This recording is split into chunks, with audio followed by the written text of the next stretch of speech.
My name is Osiris Indriya, and today I'm a minister at the Institute of Awakened Mastery. I'm a spiritual guide, teacher, healer, and ritual master within the Lineage of King Salomon through the Modern Mystery School. I'm a marketing lead at a software startup. I'm a DJ, music producer, artist, husband, and father. What is creativity? In the dictionary, it says the use of imagination or original ideas, specifically in the production of an artistic work. Think that makes sense. That sounds like creativity. I'm going to propose to you some alternate definitions, and these definitions come through my study and training in the ancient Western Hermetic system through the Lineage of King Solomon and the Modern Mystery School. The power to bring life to what was initially imagined. So you start off with something imagined in your mind and you bring it to life. You make it real. That's one Kabbalistic definition of creativity. Kabbalistic meaning the study of Kabbalah and the tree of life. We're going to talk more about that in this journey together. An alternate definition, let's take it up another level. The power to bring into existence objects and outcomes that surpass their original design. Things that grow beyond their original purpose. So that's really essentially bringing things to life, giving them a life of their own, or producing creations that thrive. So if you've ever started like a business or something where you might have had one idea and it gains momentum and it kind of evolves and turns into something else, that's a Kabbalistic definition of creativity or creation. It's the ability to create something that gets a life and momentum of its own and thrives and evolves and operates almost as if it's its own being. It becomes an entity unto itself. So that's definitely a little beyond what the dictionary says. So this is the type of creation and creativity we're talking about today, is the ability to really bring things to life. A part of that dictionary definition that we started with was the word imagine. So what is imagination? Let's go back to that holy book of the Webster's Dictionary. The faculty or action of forming new ideas or images or concepts of external objects not present to the senses. So something that's not really there, we have the ability to form ideas or images or concepts in the mind when it's not referencing something outside of us. It's pretty good. We can go further though, I think. Let's even simplify it. Literally, to make an image in your mind. Image, ination, to make image. To make an image in your mind. Now, not all of us have the same kind of mind. Not all of us visualize in perfect color representation. Sometimes we just know things, or some of us see words or hear speaking. We all have different combinations of senses within our minds. So there isn't one way to do it, but all of it is about making that world, making a world that doesn't exist within the mind. Children are encouraged to have imagination, to imagine. That a lot of the kids' TV shows, animations, they're all about expanding your mind, expanding your imagination. But at a certain age, through school, and it starts kind of early actually, we start trying to ground people in reality. We try to say things like, get your head out of the clouds, or keep your feet on the ground. It's time to grow up and get real. And yet, some of the most celebrated humans on the planet are the most creative, the people with the best imaginations, artists, actors, performers. And ironically, even though the society tries to pull us down and get our feet on the ground and get real, what sets us apart from other animals on this planet is imagination. Now, we don't know for sure what goes on in the minds of animals. But here's what we do know. We do know that animals like dolphins and whales and even some birds have a larger brain to body mass ratio, meaning their brain compared to their body size is larger than ours. And that's typically thought of a good way to measure relative intelligence. And you can see the ability of a lot of animals to even emote. So we used to think that we were the only emotional creatures on the planet. And that's clearly not true. Anyone who's had a pet of any kind, you know, I have a cat, I have a dog, I have fish, even the fish, I can feel emote. I had a roommate who had a pair of seahorses, and the seahorses would be shy. And then they would come out and the male and female would entangle their tails and flicker colors when they were together. You can see the experience of animals is very complex and interesting and not all that different from us. But what you don't see in the animal kingdom is the ability for animals to create something that's never been there before that originated in their minds. We have not seen evidence of that. So there's something special about human beings where we can imagine things in the mind that don't exist and produce them in reality. We can't look outside of us to other animals for examples of that. So how do we do this? How is this uniquely a human trait? I'm going to present to you a specific system within the Western magic tradition, through the lineage of King Solomon, through the modern mystery school, called the Tree of Life. Some of you may be familiar with this. This is a thing you can learn about in books. This is not a great secret. It's often thought of as esoteric, meaning that it's very specialized knowledge that only a few people really seek out, but it's out there. It's a thing that can be found. So what I'm going to be sharing with you here is not the mystery school process for learning Kabbalah or learning the Tree of Life, but I'm going to be sharing with you some of the things that I have taken away from my training and my experiences through my schooling in the mystery school. But the ancient tradition says that a human being is multidimensional, that we are not a hairless primate or whatever you want to call it, that there's something more going on with us that is not happening the same way in other creatures.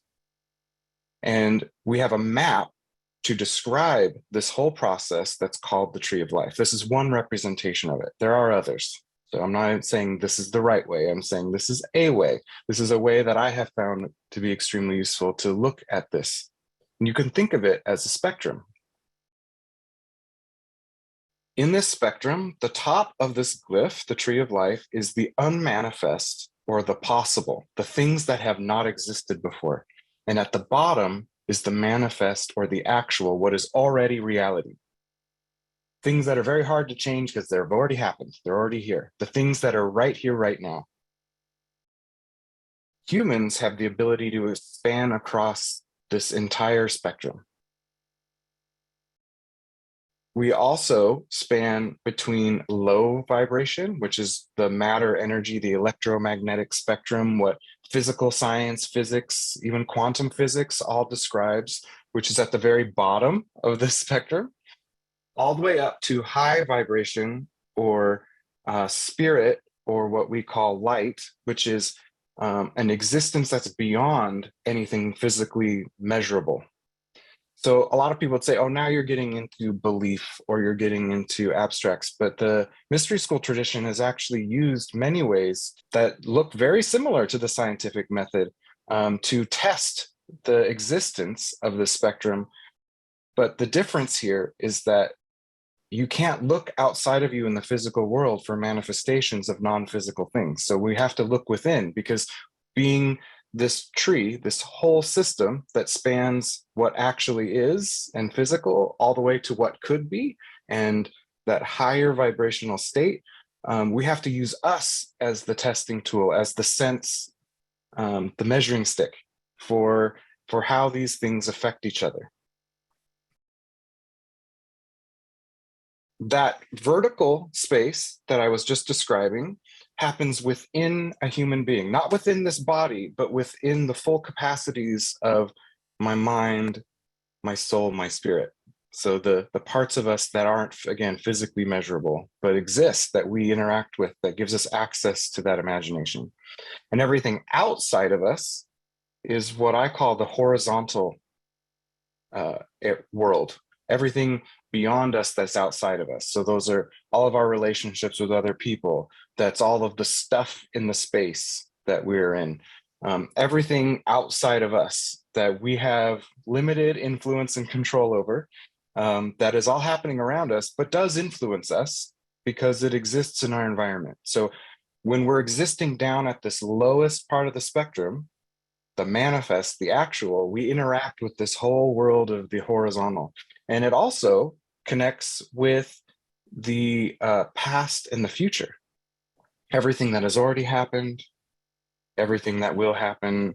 In many ways, we connect with the physical and is existing on this horizontal plane.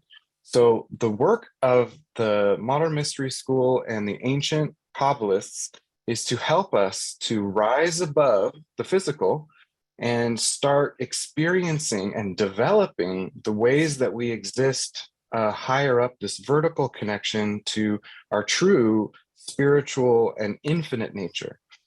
And that is our connection to the unmanifest and the possible, which is what gives us access to our imagination. There's that vertical spectrum. So if we could simplify all of this, I said a lot of things. There's the horizontal, which is the external world. That's where we usually look for feedback. When we create something, we want the outside world to then respond to it. Usually, not everyone cares about that, but that's typically a thing. If you create something, you want to put it out in the world and you want to see a response from the outer world. The ancient traditions suggest, well, what is what you created coming from riffing on what you see in the outer world? Are you just perceiving what others do, making a small tweak to it and putting it back out in the world where you're staying on that horizontal plane? Or are you reaching up through this vertical relationship to your access to anything that's possible, connecting to your unique connection to that source of creativity and bringing that through you and then manifesting that in the world, producing that into the world? And in that case, maybe it doesn't matter as much what other people think of it, because what matters is you are expressing who you truly are, which brings a lot of joy. That's an alternate perspective. So here's another way of looking at this. Here's the same glyph, the tree of life. Here it is laid out on the body. So our physical body matches a similar shape. We're standing in the world. Our feet connect with the now. Up above our head is that connection to what's possible. And everything can flow down until it's manifested on the earth. You can also take a look at our DNA crystal structure, and you see these separation. You have a central pillar on the tree, and then you have the two outer pillars. And across, you have these pairs of three, which matches the structure of codons within the DNA. And, you know, this glyph existed way before the science and technology of DNA. And it was always said that this glyph in this tree was part of our design, part of our code. And yet we find the actual code within each cell in our body has a very similar shape. Coincidence? Maybe, maybe not. Maybe they're onto something. So how does this work? How can we use this? So if we have this information, so again, I'm proposing this to you. I don't expect you to believe what I'm saying, but let's propose that it does. Let's propose that I'm right for a moment. Let's imagine that.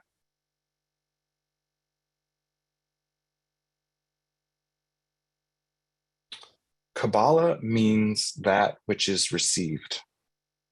So Kabbalah is not something that can be directly taught or shared, but there are traditions and methods that can reliably help people to receive Kabbalah for themselves.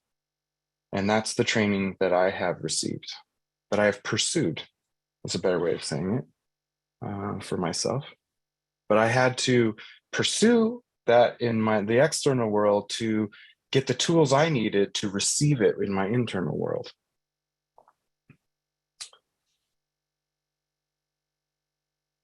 So imagine what it would be like if life came with an instruction manual. Most of us are born into the world and there's just a lot of chaos, and it's like everyone's running in a direction and you better figure out how to catch up or fall behind. But what if we were all programmed in that original code of who and what we are, with everything we needed to be the perfect version of a creative being, to express our unique flavor, our unique purpose on the earth? And that's what is the basis of this system of study. So, the world around us wants to enroll us in what serves it the best, wants to make us a participant in maintaining the structures that exist in the world. But it's our true nature to, in many ways, be defiant of that, to be disruptive, that we're here with a unique perspective on reality, a unique creative voice, and pursuing that is what life is all about. And what's interesting is, and I've been part of this system for over 20 years now. I've helped hundreds of people acquire this knowledge and work with these tools. And in the end, virtually everyone comes together having a very unique point of view on how we can love each other better, how we can cooperate and live in more harmony with the planet. That even though it's kind of individualistic, this idea of, oh, I'm going to be disruptive doesn't mean that I'm going to cause problems. In fact, it usually results in bringing about more harmony, because we know ourselves better. We're more true to ourselves. So we're in harmony. So everything we participate in, we bring harmony to. This system reorganizes our mind. First, we can break up all experience that we've ever experienced, good, the bad, the trauma, the heights of joy. We can compartmentalize all of that first into 10 slots. And then we can add 22 to make it 32 slots to organize all experience in a system called correspondences. It helps us to understand what's happening in our outer world, in our inner world, and be able to understand what that means. How is this moving through my universe? What's going to happen next? Or what can I do with it to bring in more of what I'm trying to create in life? So you start to be able to anticipate, based on your awareness of what's happening inside and out, where things are going and how you can influence things for the better. And this system miraculously bridges modern science, and this is one representation of the visible universe. So we know that science says the universe is infinite, which means there's a pocket like this at anywhere you can imagine, infinitely in all directions. But from our unique place in the center of our universe, if we look out at the visible light spectrum from here, if you look far enough out, you can see the radiation from the Big Bang. You can see the origins of this universe from our point, if we just are able to see far enough. And the more sophisticated tools that we put out into space, the more information we get on this, the more sophisticated our model becomes. And yet, Kabbalists have had this idea for thousands and thousands of years. And we call it a philosophy, we call it mysticism. And yet, in this diagram, Earth and now are the center dot, and all that's possible, the unmanifest, is that fiery ring around the outside. And the spectrum is reality manifesting itself in the center. Very interesting. So this Kabbalistic system is a tool that predates any modern religion or institution. It's been passed down by oral tradition, teacher to student, for thousands of years. We say 8,000 years within our tradition, documented lineage. It's been protected by this process of handing down from teacher to student, but it's also evolved. It's evolved alongside humanity for thousands and thousands of years. So we've been perfecting it, and it's been perfecting us for thousands of years.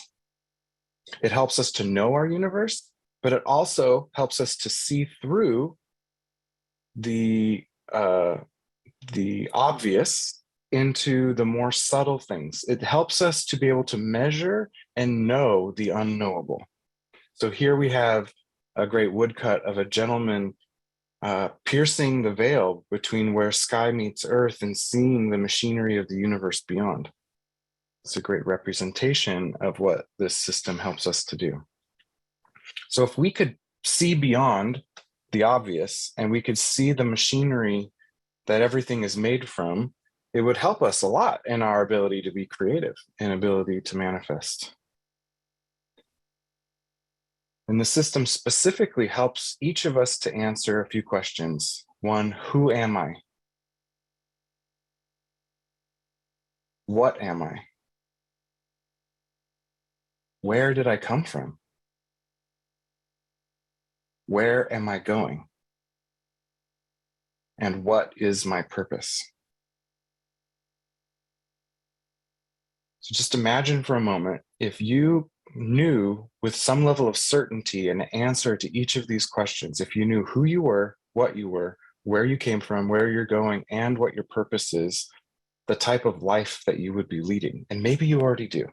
You do not need this system to accomplish those things, but this system specifically is designed to accomplish these things.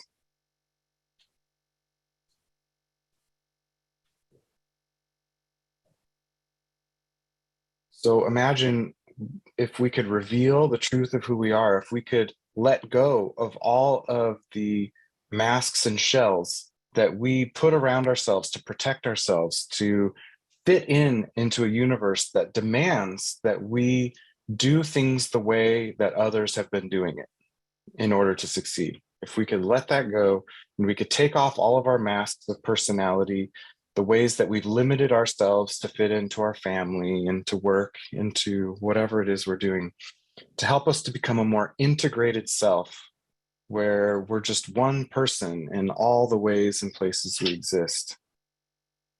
Well, we don't have to just imagine it. We can actually experience it right now. So I know I mentioned earlier that you should have something to write on and write with. Now would be a really good time to have this available. And I'm going to remind you that I'm recording this right now, so that way you and anyone else who signed up for this online class can experience this again and again. I'm going to publish this on YouTube and our website at blessoterra.center. I'll give you more information on that later.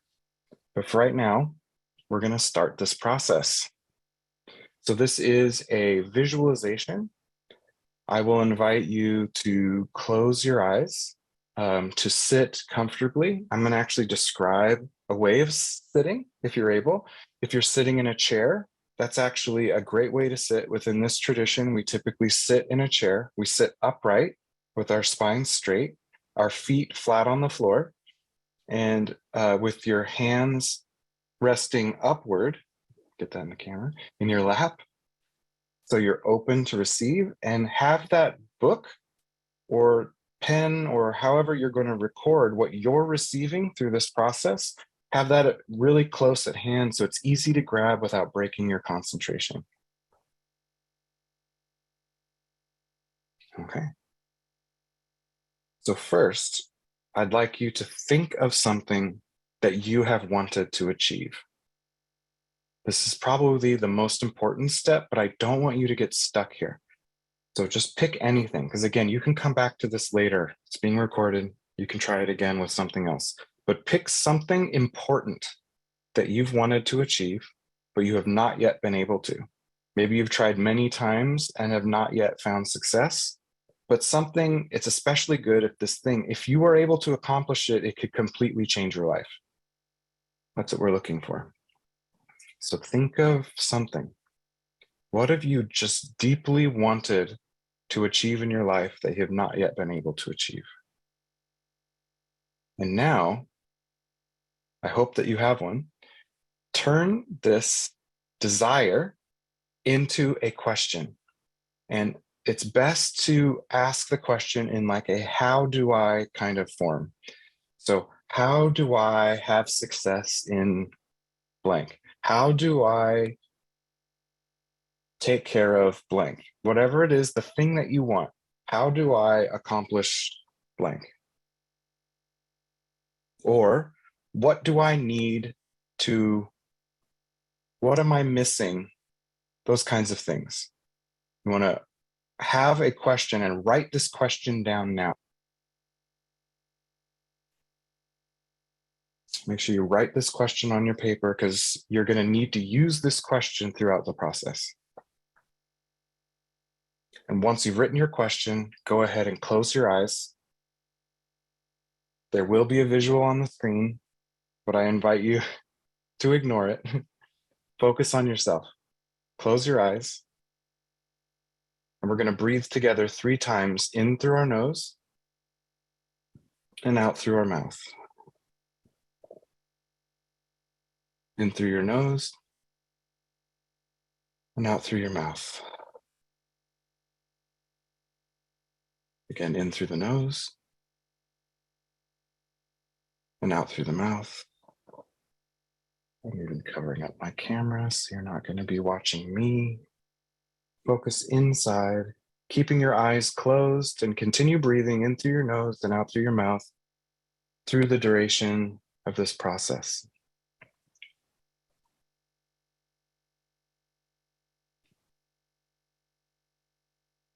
We're going to start by focusing on your chakras. If that's a system you're not familiar with, I'll describe it. So you're going to use your breath to focus on each chakra for a moment. You have your root chakra is right at the base of your spine. You're going to use your breath and exhale out the bottom of your root chakra, opening it wide. It's just an energy center that grounds you. And then you're going to inhale that ball of energy back into the root chakra, the bottom of your spine. Feel your energy at the base of your spine start to build and grow. Moving up now to your sacral chakra, which is just below your belly button. Imagine that opening front and back. We're just going to quickly use our breath to exhale out the sacral chakra, front and back, relaxing it.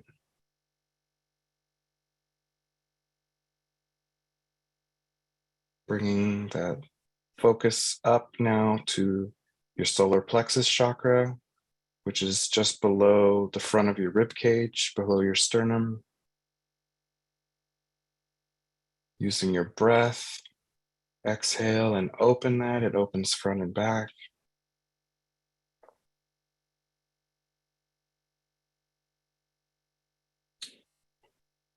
Focusing now at the heart level, opening the heart chakra with your breath.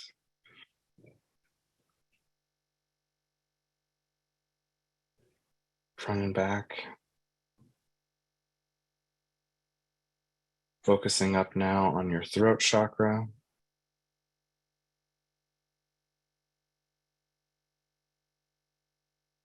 Expanding and opening your throat with your breath, front and back.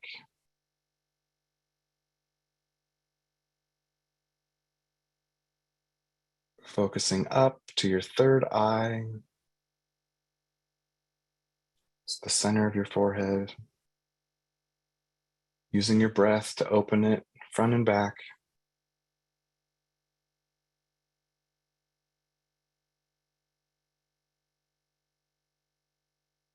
And then using a breath and exhale, you're going to open out the crown chakra straight up and out. Feeling your whole chakra system, your whole energy system open, expanding, connected, energy flowing up and down in both directions, in and out.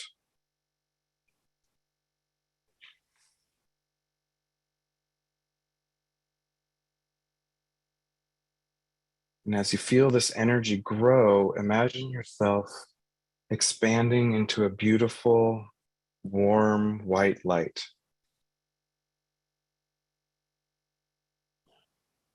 And through this light, an image comes to you. You see around you a kingdom. It's the world, but not the world that happens to us. It's the world that we are creating with our attention and our awareness, with our choices and actions, the actions of a king or a queen, managing their own domain. Observe your kingdom, your queendom,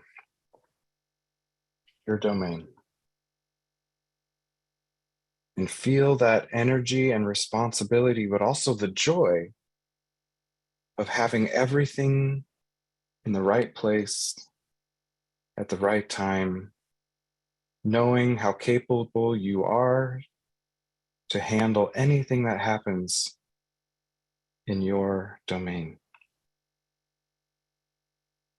Now, here in this energy, I'm going to ask you to recall your question. Bring this your question into this energy. Invite your question here into this space as a king or queen, and see if there's anything about your question that needs to be adjusted to meet you here. It might change, it might not change. Just allow it to adjust if it needs to join you here.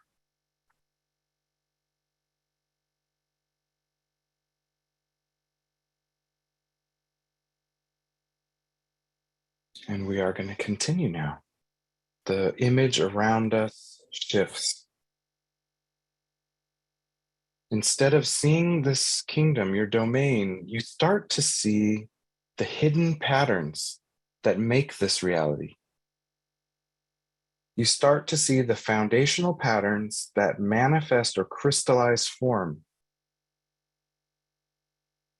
You see how everything is connected, and you see where things are not connected.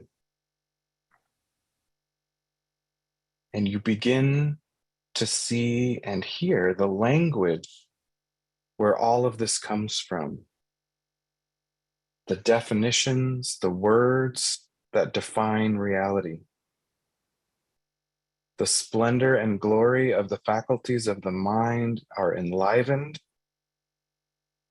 and you feel the emotional victory of the accomplishment of these patterns being woven so perfectly that they create your domain. Now bring your question with you here. Recall your question again in its latest form and see if it needs any adjusting here. We're going to keep bringing it with us, allowing it to adjust to meet us as we go.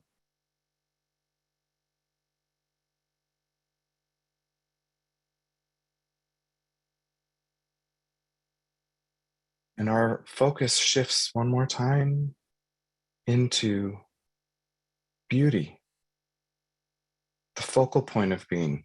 Here we are at the center of our domain.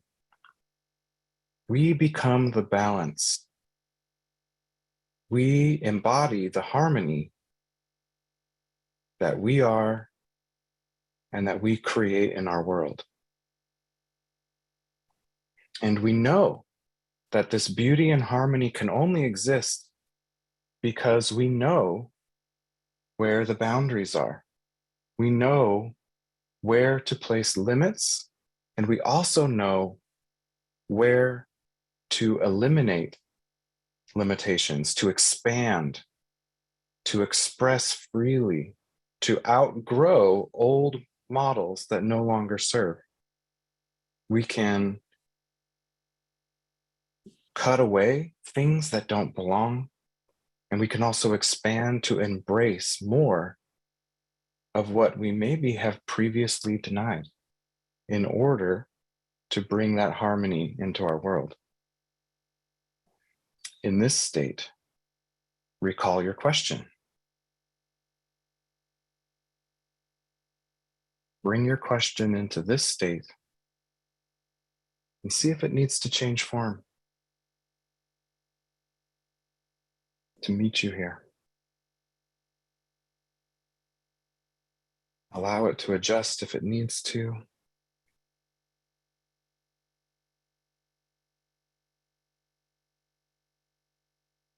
Now, in this state of mind, this state of harmony, look deep within.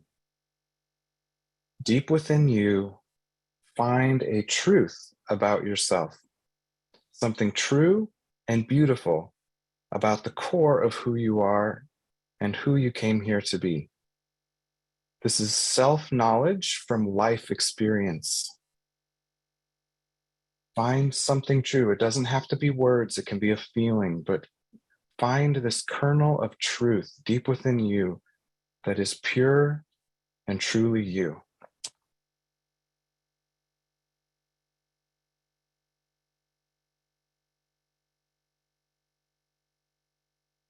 Hold on to this truth and feel how you are being drawn across a deep abyss into the silence of understanding.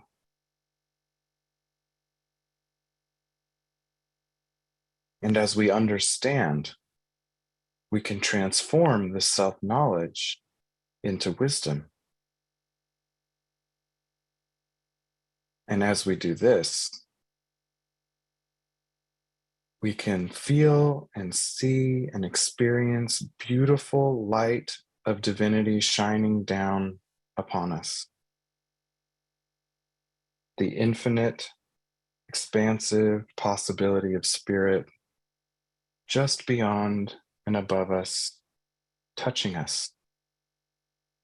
And in this state, in this place, recall your question. Again, it may not need to change, but if it does, allow it to evolve, allow it to be what it needs to be to exist here in this state.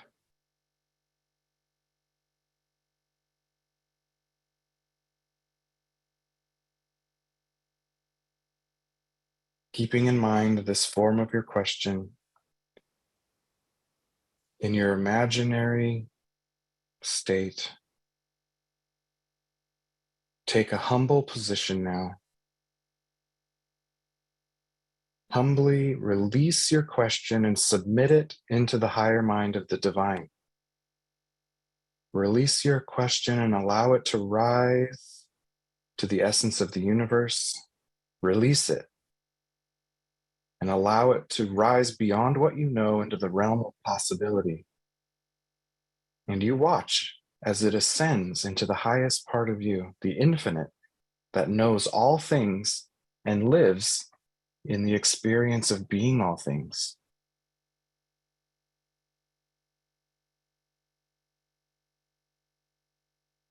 Now be silent. Silent in body, mind, and spirit. Total stillness.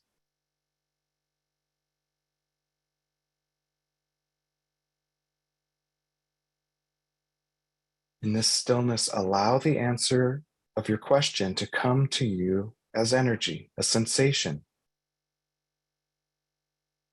a spark that might turn into an idea. Receive this now as I tone a word of power to support you.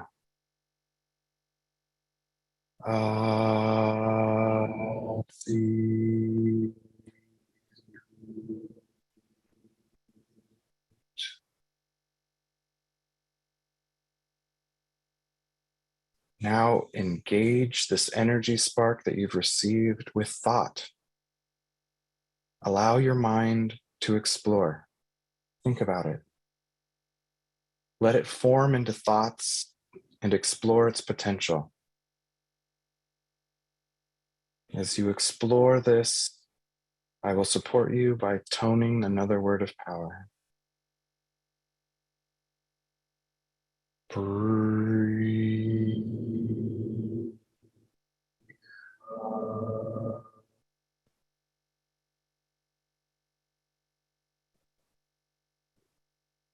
Now let these thoughts form into a plan. Clear steps that can manifest your desire and accomplish your goal. And if you begin to feel words coming to you, this is a great time to start writing down what you're receiving. It's very important to not judge or filter what you're receiving. Whatever is coming to mind, start writing it down. Just move pen or pencil on paper, record. Don't worry about what it is or what it means now. Just allowing words to flow onto the paper, the expression of the response to your question. And as you begin to write, I will support you again by toning another word of power. Yeah.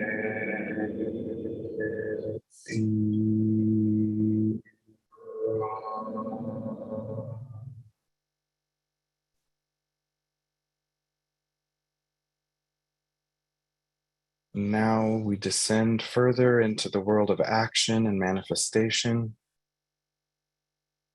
Continue to write,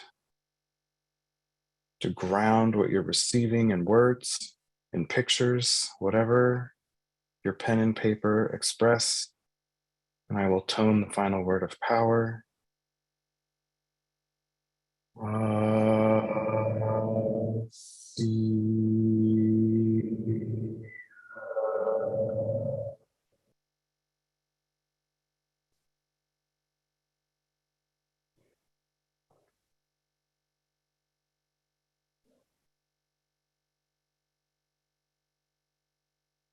If your eyes are still closed, go ahead and open your eyes, looking at your paper, recording what you are receiving. And try to push yourself.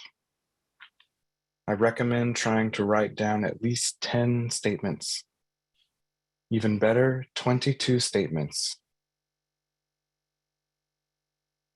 It's so easy for us to judge and stop what we're feeling and receiving.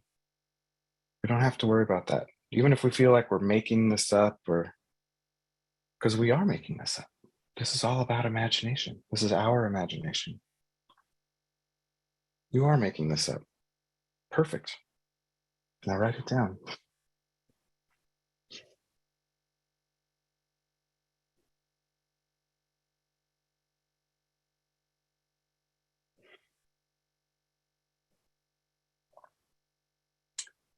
And because of this format, because we're not in person, I fully expect that you will continue writing potentially through the end of this presentation. So if you are checked out and that's what you're doing right now, that is perfectly fine. If you're wrapping up and feeling complete, I'm going to share a few more things with you. But again, if you're not able to receive what I'm about to share right now, that's perfectly okay. Again, I'm recording this. I'm going to publish this on our website, on YouTube, and you can always come back to this again later. I just want to make sure that we end on time so I can respect your time. But if you want to continue writing, please do.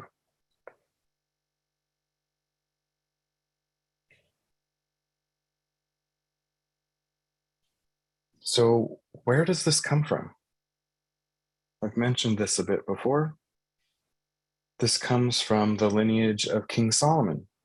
King Solomon is the son of King David. He was written about in the Old Testament and the Torah. You could find information about him in the Book of Kings. He was a radical global thinker. Where his father was a warrior king, Solomon wanted to bring the tribes together to try to solve a big problem, which he saw, which was, if we are divine beings, if the Israelites were the chosen people, and we were supposed to live as divine beings on earth, why would we fight with our neighbors? Wouldn't all humans have this potential within them? So instead of seeing his tribe as the special ones, he saw all humanity as the potential for to live as divine beings here while having a body. So he brought everyone together to understand and express God, nature, and universe. And he was known as the wise. And part of what he did was bringing everyone together, assembled a system for understanding how energy works in the world and with humans, and make a system that could be handed down and passed down. Now, of course, there were already systems. There were many systems all over the world. He invited all the tribes that he could contact, and the oral tradition says he got to essentially everyone on the planet in that age. And you can find some historical records that bring into question the idea of when the Americas were discovered and things like that. But according to our oral tradition, he was able to contact all tribes. It took many, many years, of course, to communicate and to collaborate. But a single system was assembled that took the best from every system, that worked for all people, that could be shared, so we could all reach the highest potential. We could all accomplish our purpose and live in harmony together. And that same system happens today. Here is a photo of me teaching a class at the end of a 10-month Kabbalah training and ascension program. To participate in our system, I'm certified through the Modern Mystery School. So I have an ongoing relationship with this organization that maintains the integrity of this Solomonic lineage. And what we offer is life activation, initiation, support and service to humanity, all with the goal of achieving world peace. And if this is something you want to know more about, I would very happily work with you and talk with you about it. You can reach me here, blessoterra.center. We have a phone number you can call or text, 206-538-0070. And you can join our community at inspire.blessoterra.center. This is a private community just for people that we work with. This is where I'll be posting the video from this session if you'd like to experience it again later. And with that, we are concluded.